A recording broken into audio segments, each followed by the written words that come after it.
Uy, kumusta kayo? Pag-usapan natin ngayon ang isang bagay na napakahalaga sa agrikultura. Paano nga ba natin mapapalakas ang ating mga pananim at syempre mapapalaki ang ating ani nang hindi sinasakrisyo ang kalikasan? Tara, alamin natin ang isang bagong teknolohiya na baka ito na ang hinahanap nating sagot. Eto. Eto yung malaking tanong, di ba? Araw-araw ito yung hamon na kinakaharap ng ating mga magsasaka.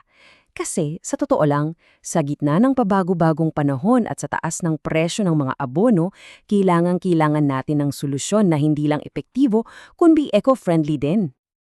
Okay, so ano nga ba yung posibleng solusyon na yan? Ipakilala natin ang Oriza Max. Pamilyar ba sa inyo? Kung hindi pa, samahan niyo kong alamin kung ano ba talaga ito at paano ito gumagana. Pero bago yan, unahin muna natin tong konsepto ng biofertilizer. Ano ba to? Well, simple lang. Iba to sa ordinaryong abono na puro chemical.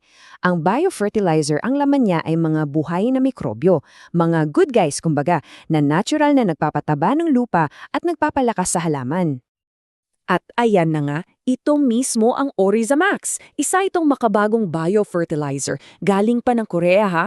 Ang sikreto niya, wala sa kemikal, kundi nasa isang napaka-espesyal na klase ng mabuting bakterya. Sila yung mga silent workers na tutulong sa ating mga magsasaka.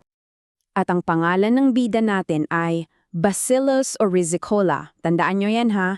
Medyo technical pakinggan, pero etong microorganism na ito ang mismong nagtratrabaho sa ilalim ng lupa para sa mga pananim ninyo. Okay, so paano nga ba ito gumagana? Ano ba talaga ang ginagawa nitong Bacillus oryzicola kapag inilagay na sa palayan? Tara, i-breakdown natin yung mga konkretong benepisyo. Apat yung pangunahing benepisyo nito. Una, pinapabilis niya yung pagsibol at paglago ng binihi. Pangalawa, parang binubuhay niya ulit yung lupa, pinaparami yung mga good microbes. Pangatlo, ginagawa niyang mas matibay ang halaman, mas may panlaban sa sakit. At syempre, ang pinakainaabangan nating lahat, yung grand finale, mas mataas na potensyal ng ani.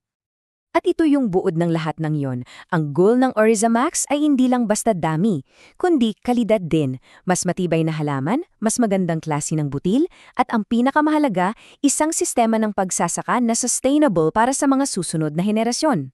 Siyempre, ang ganda pakinggan ng mga pangako, no? Pero alam ko ang tanong ng bawat magsasaka. Okay, pero may pruweba ba? May datos ba na sumusuporta dyan? Well, huwag kayong mag-alala. Tara, silipin natin ang resulta. Ayan, tingnan niyo tong larawan. Sobrang linaw, di ba? Sa kaliwa, yan yung ani mula sa palayan na hindi ginamitan ng Orizamax. Sa kanan naman, yan yung resulta nung ginamitan na. Sa dami pa lang ng sako, kitang-kita mo na agad yung pagkakaiba. Ngayon, para mas malinaw, lagyan natin ng numero. Dito sa graph, yung control na walang Orizamax, umani ng 6,220 kilos.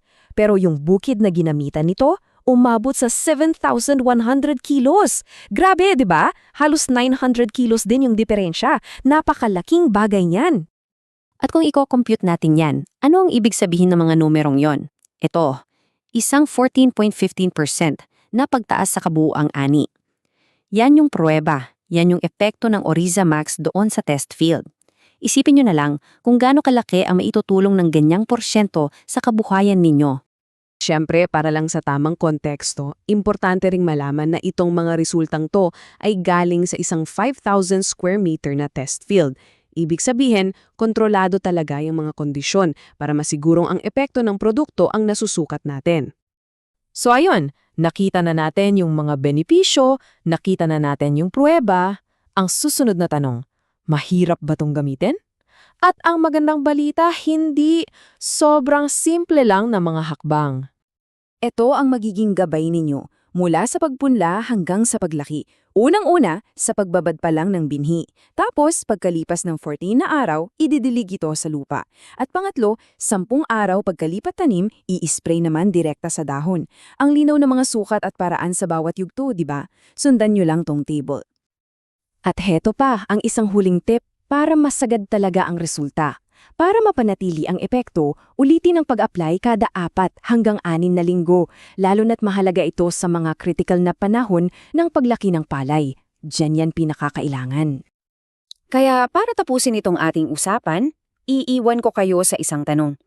Posible kaya na ang mga teknolohiyang tulad ng Orisa Max na gumagamit sa natural na kapangyarihan ng kalikasan para palakihin ang ating ani, ang siyang kinabukasan ng ating agrikultura?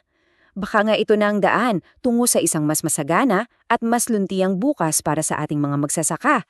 Isang bagay na sulit pagnilayan. Ano sa tingin nyo?